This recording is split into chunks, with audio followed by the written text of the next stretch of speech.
돈값을 못하죠. 참 안타깝죠. 그렇게 해야지 잘하는 게 아닌데. 솔직히 좀 말씀드리면 엉망으로 할 수밖에 없겠구나. 남 원장님께서는 영어 유치원을 안 보내고 계시잖아요. 네. 어떤 이유 때문에 영어 유치원을 안 보내고 계신 건지. 저는 저희 아이가 성과를 내야 한다. 영어 실력적으로 성과를 내야 한다라는 압박을 받는 선생님들한테 배우는 거를 원치 않아요. 이거는 사실은 한국어로 운영되는 유치원이라고 할지라도 만약에 성과를 내야 한다라는 압박감을 받는 선생님들한테 지도를 받는다. 안 보내요, 저는. 근데 제가 알기로는 영어 유치원에서 일하시는 선생님들은 대체로 이 성과적인 거, 눈에 보이는 효과에 대해서 압박을 받는 걸로 알고 있거든요. 이게 저는 대부분의 학습을 망가뜨린다라고 생각하는 입장이기 때문에 이게 사실은 큰 이유 중에 하나예요. 흔히 이제 5세반, 6세반, 7세반 이렇게 나누더라고요. 근데 5세반에 썼던 교재랑 똑같은 난이도의 교재를 6세반에 못 쓴다. 그리고 7세반에서는 더 어려운 걸 써야 된다. 이런 게 깔려있기 때문에 이것 때문에 습득이 안 됐는데 그냥 학습적으로 밀어붙이는 이런 식으로 진행을 하게 된다라는 얘기를 제가 꽤 많이 들었어요. 요거를 원치가 않아요, 저는. 아이들 학습이 그렇게 이루어지기가 힘들거든요. 제가 알기로는 그래요. 그래서 이건 맞지가 않는다. 그리고 이제 또 한 가지 특징은 뭐냐면은 흔히 말하는 이제 원어민 선생님. 우리나라의 특성이 뭐냐면은 외국인 선생님들의 이 풀이 좁아요. 그래서 이게 약간 엄밀하게 자격 같은 거를 검증을 한 다음에 채용하는 게 힘들어요. 왜냐? 풀 자체가 너무 적기 때문에 그럼 아예 채용 자체를 못할 경우가 많아요. 그래서 이게 진입장벽이 굉장히 낮단 말이에요. 그리고 다 그런 건 당연히 아닌데 이 흔히 말하는 원어민 선생님이라고 하는 분들 중에서 상당수가 어떤 분들이냐면은 그냥 교육적에는 상관이 없었던 분들이고 교육적에 장기적으로 뜻도 없어요. 근데 한국에서 그냥 뭐 이것저것 경험해보고 싶다 해서 오신 건데 생활비 같은 게 필요하니까 영어 유치원이라는 데서 이제 일하시는 분들 꽤 많거든요. 근데 그런 분들이 하기에는 이 유아기 때 학습은 너무 난이도가 높다. 저도 이제 그 학원계에 있으니까 느낀 게 뭐냐면은 나이가 어릴수록 가르치는 게 힘들어요. 제일 쉬운 게 누구냐? 성인 가르치는 게 제일 쉬워요. 왜냐? 생각하는 게 비슷하잖아요. 제일 쉬워요. 말하면 알아듣죠. 제일 쉽고 편하게 말할 수 있어요. 나이가 어려질수록 어려워요. 이게 커뮤니케이션 하는 의사소통하는 방식이 완전히 달라요. 이게 어떤 말을 해서 아이들이 말의 이 정확한 글자의 의미를 언어의 의미를 받아들여서 반응하는 게 아니거든요. 완전히 다른 식으로 수업을 설계해야 돼요. 근데 유치원은 이게 훨씬 심하거든요. 근데 이게 흔히 말하는 이제 이거를 전공을 하고 이런 분들도 이게 쉽지 않을 거예요. 근데 그게 아니라 잠깐 한국에 그 경험차 와서 가르치는데 아이들을 가르친다. 이거는 물론 잘 될 수도 있는데 잘 될 확률이 좀 희박하다. 특히나 같이 생활하는 식으로 이것저것 하고 뭐 불락 싸우면서 놀고 뭐 운동하면서 놀고 이런 식으로 하는 게 아니라 그 교과서 영어 교과서를 주로 쓰거든요. 영어 유치원에서 영어 교과서도 미국에서 초등학생들이 쓰는 교과서를 갖다 써요. 이거를 가르치는 거를 잠깐 경험 삼아 한국에 온 원어민들이라는 분들이 이거를 가르친다. 이거는 안 될 경우가 굉장히 많다. 그 영어 유치원에 계시는 분들을 제가 조금 알거든요. 평이 사실은 좋지가 않아요. 흔히 말하는 원어민 선생님들이라는 분들에 대해서 평이 좋지는 않습니다. 많은 경우에. 그래서 저는 여기 도박을 걸고 싶지 않은 거예요. 물론 좋은 분들도 있죠, 당연히. 근데 이제 너무 복불복 같은 느낌이라서 원치 않는다. 어떻게 보면은 만약에 전문성을 가지고 이제 그 초등학교 들어가기 전에 아이들을 지도하는 거를 조금 이제 배우시고 이렇게 한 분들은 아마 이 시스템에 들어가서 그 아이들을 지도하는 걸 더욱더 힘들어 할 것 같아요. 자기가 아는 지식이라든가 이론이라든가 여태까지 배웠던 거랑은 완전히 반대잖아요. 그래서 앉혀놓고 학원에서 하는 것처럼 아이들 공부시키니까 이거를 가지고는 아이들 발달에 도움이 안 되고 오히려 마이너스가 된다는 걸 아시는 분들이니까 아마 이렇게 생각하시는 분들은 아마 남아있기가 좀 더 어려울 것 같아요. 그러면은 구조상 어떻게 되냐면은 학습식을 그나마 유지할 수 있는 분들이 좀 남아서 아이들 지도하고 뭐 그렇게 되지 않을까라는 생각이 들고, 그렇게 따지면은 아이들을 제대로 공부하는 전문성이라든가 이런 거는 시작부터 좀 부족한데 시간이 지나면 지날수록 더욱더 부족한 방향으로 갈 수밖에 없겠다. 그리고 교재 얘기를 하셨는데 교재를 보면은 좀 황당한 점이 많습니다.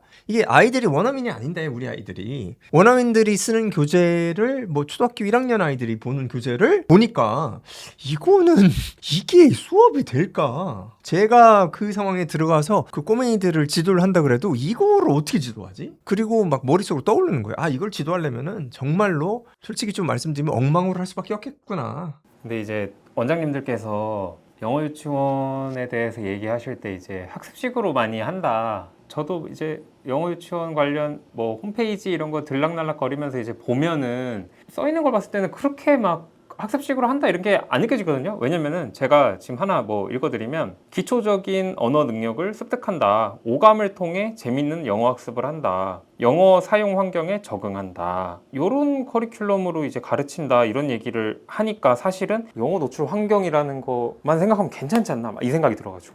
거기 써 있는 대로 진행만 한다 그러면은 괜찮다. 근데 그렇게만 진행이 될까? 저는 좀 의심을 가지고 있어요. 구조상 이제 아이들이 한 1, 2년 정도 다닌 다음에 이제 평가를 보고 다른 뭐 레벨 테스트를 보고 다른 학원에 갈 수도 있고 영유 출신을 대상으로 하는 그 교육기관, 사교육기관은 굉장히 많습니다. 그래서 영유 졸업반 해가지고 그런 아이들 모아서 또 이제 진행하는 곳은 굉장히 많으니까 지금 이 학원도 아마 그 반에 있을 거예요. 그러면 뭐 많이 시험들을 본단 말이에요. 우리 아이가 얼마나 실력이 늘어났나. 이런 데서 만약에 점수가 별로 안 나온다. 그러면은 그 학원은 유지가 안 될 거예요. 이런 그 압력이 있기 때문에 거기 써 있는 것처럼 그냥 놀이식으로만 할까? 그거는 저는 의심이 사실은 됩니다. 그리고 제가 알기로는 이 학원을 많이 보내는 걸로 아는데 그렇게 많은 보내 학원이 그렇게 우수하게 저희가 생각하는 약간 이상적으로 놀이식으로 행동 발달적으로 그냥 오감을 이용해서 그것만 한다. 이거는 저는 현실성이 별로 없다고 생각을 해요. 제가 이제 여기 근방에 있는 학원들이 어떤 교재를 쓰는지는 알아요. 그 근방에 있는 학원이라는 거는 영어 유치원을 말씀드리는 거예요. 거기도 실은 이제 명목상도 저기 학원인데 실제도 학원이고 명목상도 학원인데 왜 유치원이라 부르는지는 잘 모르겠지만 등록 자체가 이제 예, 학원으로 등록이 된 거죠. 예. 어감이 좋은 것 같아요. 이제 그 한 5살 만으로는 3, 4살이죠. 그 아이들한테 이제 학원 보낸다 하면은 느낌이 안 좋으니까 그래서 영어 유치원이라고 부르는 것 같은데 실제로는 학원이죠. 운영되는 것도 학원인데 교재를 뭐 쓰는지는 알아요. 자, 어휘 교재 말씀드릴게요. 그 Vocabulary Workshop이라는 교재를 써요. 거기에 나오는 제일 쉬운 거를 그 교재를 보잖아요. 거기에 있는 단어를 봤을 때 우리나라 중학교 1학년 교과서보다 어려워요. 그걸 하고 있다니까요. 실제로 이제 그런데 나왔던 친구들한테 들어보면은 나는 미스테리가 있었다 인생에. 유치원 때 아무리 단어를 외워도 철자를 도저히 맞췄을 수가 없었다. 아무리 해도 안 됐다. 지금은 왜 이렇게 쉽게 되는지 모르겠다. 어디 그 아이들이 철자를 맞춰서 그걸 쓸 수가 있습니까? 지금 B하고 D도 구분이 안 되고 네. J하고 막 T 이런 것도 헷갈리는 아이들인데 당연하잖아요. 그렇죠. 그 리딩 그 난이도 자체가 우리나라 중학교 1학년 영어 교과서보다 더 어려워요. 텍스트 자체가. 그렇지 않은 영어 유치원이 없을 거예요. 7세 반 정도 되면은 제가 알기로는 학습식 영어 유치원에서 우리나라 중학교 1학년 영어 교과서보다 쉬운 텍스트로 그거를 배우는 데는 없다. 적어도 이 강남권에서는 전 못 봤어요, 사실은. 네. 다른 건 제가 뭐 직접 이제 배운 게 아니기 때문에 말씀 못 드리겠는데 교재는 제가 알고 있거든요. 네. 영어 유치원에서 원서 읽히는 데도 있잖아요. 아무리 뭐 학습식으로 한다 그래도 사실은 비중의 문제일 수도 있을 거라고 생각해서 책 많이 읽는 데고 조금 리딩서나 단어 암기 이렇게 하는 데가 있다면 그런 데는 어떻게 평가하세요? 확률이 아주 높지가 않다 이렇게 보거든요. 책 읽는 거가 노동이 되면 안 된다고 저는 생각해요. 그래서 저 아이한테도 직접 이제 하는 방법은 애가 이게 권장도서 같은 거 많잖아요. 권장도서는 다 이유가 있거든요. 오래도록 많은 아이들이 좋아하는 책이니까 이 연령대에 이거 읽어주면 좋다 하는 건데 근데 이게 아이가 싫다면은 안 읽거든요. 이거 재미랑 즐거움의 매개로 영어를 쓰는 게 핵심 중에 포인트 중에 하나인데 싫은데 이걸 하면 이게 고문이지 취지에 안 맞는다라고 생각해요. 이건 제 생각 개인적인 견해예요. 그런데 말 그대로 이제 교재를 정하면 그냥 쭉 가는 거잖아요. 기본적으로 같은 집단에서는. 근데 이 아이한테는 안 맞는 책일 가능성이 굉장히 높다. 그래서 확률이 높지 않은 방법이다라고 생각을 합니다. 저는. 이런 세팅이라고 하면 더욱이나 책의 종류라든가 뭐 AR 지수라든가 뭐 책의 난이도 그리고 책의 변화 이런 것에 많은 압력을 받고 실제로 커리큘럼 자체를 그렇게 짜지 않나요? 근데 이제 영유 출신 아이들의 얘기나 뭐 이런 걸 들어보면 책을 읽었는데 뭔 소리인지 모르고 그냥 읽었다. 뭐 이런 게 많잖아요. 그래서 이것도 좀 위험성이 많다. 괜찮은 시스템은 있어요. 이제 영유 아이들이 공부를 하는데 괜찮은 시스템. 국제학교 트랙은 아이들 그 발달 과정에 맞게 영어로 선생님이 지도를 하고 아이들끼리 영어로 하겠지만 거기서는 학습식을 아이들이 스트레스를 많이 받는 식으로 안 해요. 압력이 적거든요. 그러니까 저는 약간 머릿속으로 생각했을 때 우리 꼬맹이들이 다닐 만한데 저희가 생각할 때 괜찮은 시스템으로 간다. 이거는 외국인 학교 국제학교밖에 없구나. 잘 머릿속으로 그려지지가 않아요. 학원 시스템으로 돼 있는데 그 아이들이 진짜 뭐 올바른 제가 생각하는 올바른 교육을 한다. 이거는 희박하다 가능성이 그렇게 생각하죠. 원장님들 말씀 들어보니까 너무 학습식은 아니구나, 보낼만 하겠구나 이런 생각이 들더라도 학원이라는 시스템이 어쩔 수 없이 부모님들의 니즈에 따라서 움직일 수밖에 없는 이런 시스템이기 때문에 결국에는 학습식의 비중이 높을 수밖에 없다. 약간 저는 이렇게 이해했는데, 근데 이제 학부모님의 니즈가 이게 학원의 뭔가 운영 방식이나 이런 걸 바꿀 정도로 이게 영향이 큰가요? 절대적이죠. 존재 이유 자체인데 이게 영리 그러니까 그 운영이 안 되잖아요. 학생이 안 들어오면 운영이 안 돼요. 존재가 안 되는 거예요. 존재에 대한 두려움이 있을 수밖에 없습니다. 학원 건물을 이렇게 인테리어를 하고 월세를 매달 내잖아요. 그리고 월세가 상당히 높아요. 이런 건물들은. 그러면 그걸 유지해야 되고 선생님들 월급을 나가야 되는데 이 아이들이 들어오지 않고 아니면 거기서 아이들이 빠져나간다. 그러면은 당장 마이너스가 나요. 그럼 이게 몇 개월 지속되면 바로 문을 닫아야 되는 거예요. 그러면 이걸 처음에 만들었을 때 커리큘럼 만들고 이 인테리어부터 해가지고 이 시스템을 짜고 굉장히 많은 노동력과 정신력 그리고 인생 일부가 함몰이 되는 순간인데 그거를 포기할 수밖에 없는 거예요. 저희도 이제 교재 난이도에 대한 압박은 항상 받고 있어요.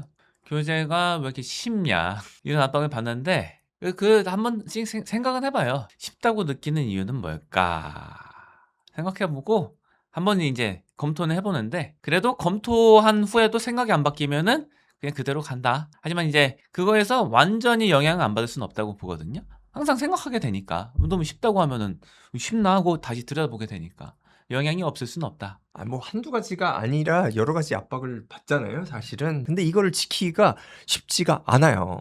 그리고 책 같은 경우를 해도 뭐 책 읽고 하는 거를 많이 동의하는 분들이 이제 다니고 아이들도 그런 애들이 많지만 또 한편에는 왜 이렇게 문제를 적게 푸냐. 인제는 다른 걸 해야 된다. 그리고 문법 진도는 왜 이렇게 적게 나가냐. 여러 가지가 있어요. 그래서 그러니까 일반적으로 진행되는 학원에서 학습식으로 많이 하는 이유는 다 있어요. 제가 이해를 못하는 건 아니고 다 이해를 합니다. 그게 어떻게 보면은 시장 상황과 학원형 시스템 상황에서는 딱 맞아떨어지는 시스템이에요. 그러니까 많은 학원들이 그렇게 중학교 시스템만 들어가면 학습식으로 하겠죠. 근데 저희는 그거랑 거꾸로 가는 역행하는 그런 학원이기 때문에 항상 압력은 받고 있죠. 그게 결국에는 학원이라는 시스템이 돈을 쫓을 수밖에 없고, 그러면 학부모님의 니즈를 맞춰야 되고, 그럼 결국 성과 중심이고, 그럼 압박이 들어가고, 그렇기 때문에 그렇게 생각하신다는 거죠. 네.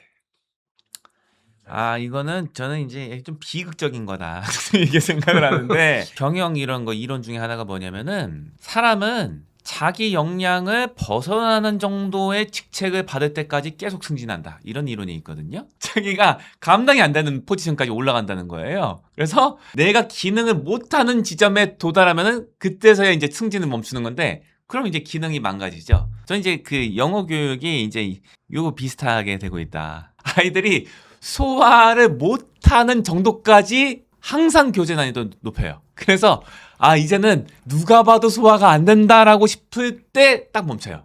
그게 벌어지고 있다. 그러니까 습득이 잘 되고 있잖아요. 그러면은 만족을 못해요. 올려야 된다고 생각해요. 그래서 습득이 안 되는 정도의 난이도까지 높여가는 거예요. 이게 지금 벌어지고 있다. 참 안타깝죠. 그렇게 해야지 잘하는 게 아닌데. 그러면 남 원장님께서는 영어 유치원을 안 보내신다고 하셨으니까 집에서 그러면은 영어 교육은 어떻게 시키고 계시는지. 저는 3가지를 해줍니다. 첫 번째는 이제 책 읽기를 하는데 이 책을 매개로 해서 소통하듯이 그냥 이 책을 갖고 이 아이랑 교감하라고 있다. 이런 식으로 읽어주는 거. 요거 하는 게 하나고요. 그 읽다 보면은 아이가 네. 자기도 말 소리 내서 읽으려고 막 하지 않나요? 예. 예. 그래서 그 그래서- 상호작용이 있잖아요. 예, 있죠. 예. 꼬매들은 그렇더라고요. 예. 이렇게 뭘 하면은 자기가 읽으려고, 네. 자기가 뭘 하려고 막 책을 뺏어가고 예. 그게 교감이잖아요. 그렇죠. 아이 템포로 읽어줘요. 그리고 이제 어쨌든은 빨리 뒤로 넘기라고. 넘기라고 이게 막 자기가 넘겨요. 말도 안 해. 그냥 넘겨버려요. 궁금해. 예. 그때 그냥 여기 다 읽다 말았는데 그냥 넘겨 그냥. 얘한테 여기 필요 없어. 자 다음 거 관심 있는데 읽어야 돼. 관심 있는데. 빨리 다음 그림 봐야 되고. 예. 그런 식으로 하는 게 하나고요. 두 번째는 이제 영상을 좀 보여줘요. 하루에 한 30분 정도 하는 것 같아요. 평균적으로 보면은 책 읽는 거 한 30분 정도 하는 것 같고요. 하루에 평균 치면은 그리고 영상 보여주는 거 한 30분 정도 하는 것으로 보여요. 이거는 근데 맨날 들쑥날쑥이고 이제 기조가 뭐냐면은 아이가 싫으면 안 한다예요. 그래서 뭐 시작했는데 한 1분 만에 이거 안 해. 재미없어. 딴 거 할래. 이렇게 하면은 안 해요. 그래서 이 평균을 잡기가 좀 힘든데 너무 다르기 때문에 보통 보면 한 30분 책 읽기, 30분 영상 보기 이 정도 하고 그리고 또 한 가지 해주는 거는 영어로 그냥 얘기하는 거를 해요. 언제 주로 하냐면은 그 레고나 블록 가지고 놀 때 역할극을 항상 하거든요. 저는 대체로 악당이에요. 그래서 악당은 쳐들어와야 됩니다. 그래서 뭘 또 부숴야 돼요. 습격을 해야 되니까 그때 이제 I'm a villain. I'm destroying your buildings. 뭐 이런 거 하고 얘기하는데 예전에는 하지 마! 그랬어요. 짜증나. 근데 영어에 대한 거부감이 좀 줄어든 것 같아요. 요새는 책 듣고 있고 자기도 반응하더라고. 그래서 요새는 영어를 좀 할 줄 알아요. 얘기 같은 거를 하고 갑자기 저기 뭐야 엊그저께인가 놀이터에 가서 버려져 있는 그 빈 컵을 발견했어요. 하니까 애가 그러더라고. empty cup. 오. 하고 어떻게 알았지? 요새는 그렇게 하고 있습니다. 그 정도? 또 이제 그건 한 20분 정도 얘기하는 건 20분, 30분 정도 되는 것 같아요. 아침에 뭐 유치원 가기 전에나 뭐 이 정도에 줄 하니까요. 열심히 살고 있습니다.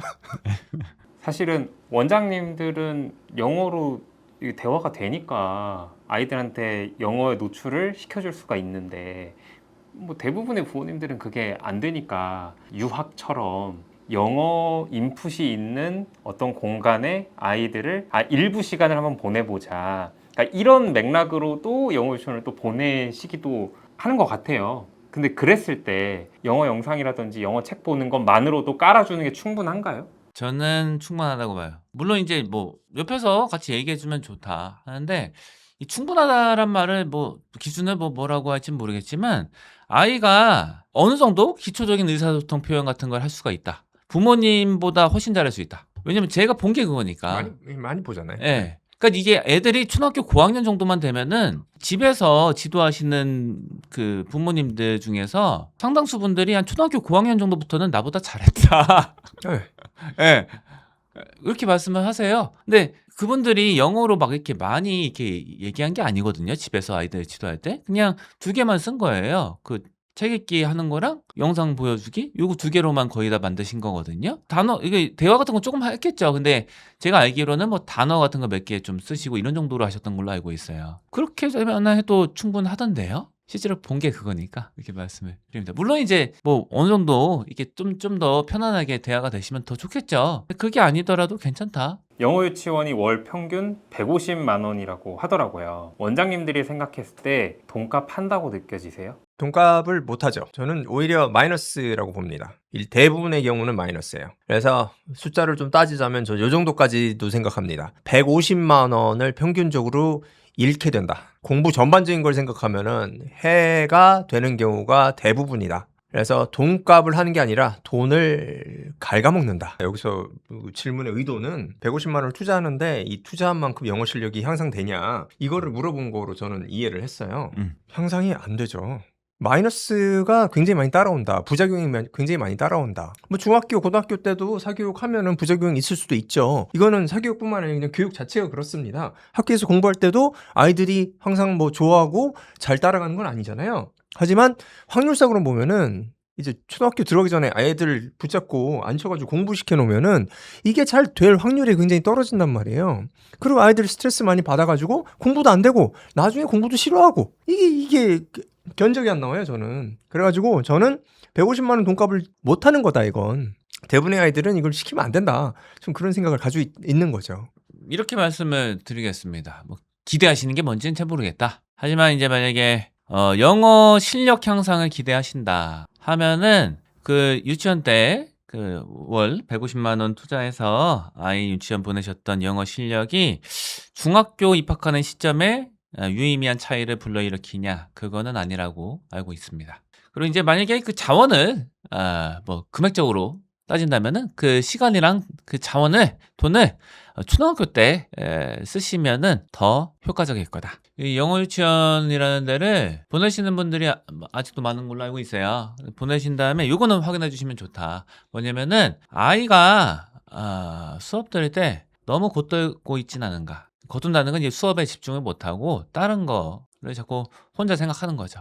그 시간이 굉장히 길어진다. 반년 이상 유지가 된다 하면은 이게 진짜 그게 그거야말로 안 좋은 습관이거든요. 그러고 있지 않은가는 확인을 해주셔야 될 것 같다. 실제 케이스를 말씀을 드리면은 부모님이 이제 두 분 다 교수인 학부모님들이 있었어요, 제 학원에. 근데 이제 초등 고학년 때 왔는데 아이가 굉장히 이제 영어 기초가 안 돼 있더라고요. 그래서 왜 그랬을까 하는데 안 물어봤는데 먼저 말씀하시더라고요. 우리 아이가 영어 유치원 다녔었는데 그때 트라우마가 생겼다. 그래서 몇 년 동안은 너무 울고불고 난리 쳐갖고 영어는 아예 안 했다. 초등학교 고학년 때 이제 다시 해보려고 하는 거다. 이런 경우가 있었거든요. 그래서 이런 케이스가 안 나오게 신경은 써주셔야 된다. 예, 그냥 맡겼으니까 뭐 알아서 하겠지. 안 되고 선생님한테 물어봤는데 괜찮다고 했으니까 괜찮겠지. 이렇게만 생각하셔도 안 된다. 아이랑 교감을 하시고 아이의 반응을 읽으셔야 돼요. 이게 어려운 거예요. 저는 이 초등학교 정도만 돼도 애들이 어느 정도 의사 표현이 좀 어느 정도 조리가 있으니까 그나마 나은데 유치원 때 이거 보내는 게 위험하다고 보는 요인 중에 하나가 이건데 애들이 이 표현을 조리 있게 못 하거든요. 부모님이 잘 읽으셔야 돼요. 그걸 어떻게든 비언어적 신호나 눈빛 표정, 말하는 템포, 반응 속도 이런 거 다 종합해 갖고 그걸 읽으셔야 된다. 그래서 아이가 진짜 겉돌고 있지 않은가, 이해도 안 되고 관심도 없는 거를 그냥 앉아만 있으면서 괴로운 시간을 보내고 있지 않은가를 확인을 해주셔야 된다. 오늘은 영어 유치원에 대해서 이야기를 나눠봤습니다. 이 정도 마무리일까요? 네. 감사합니다.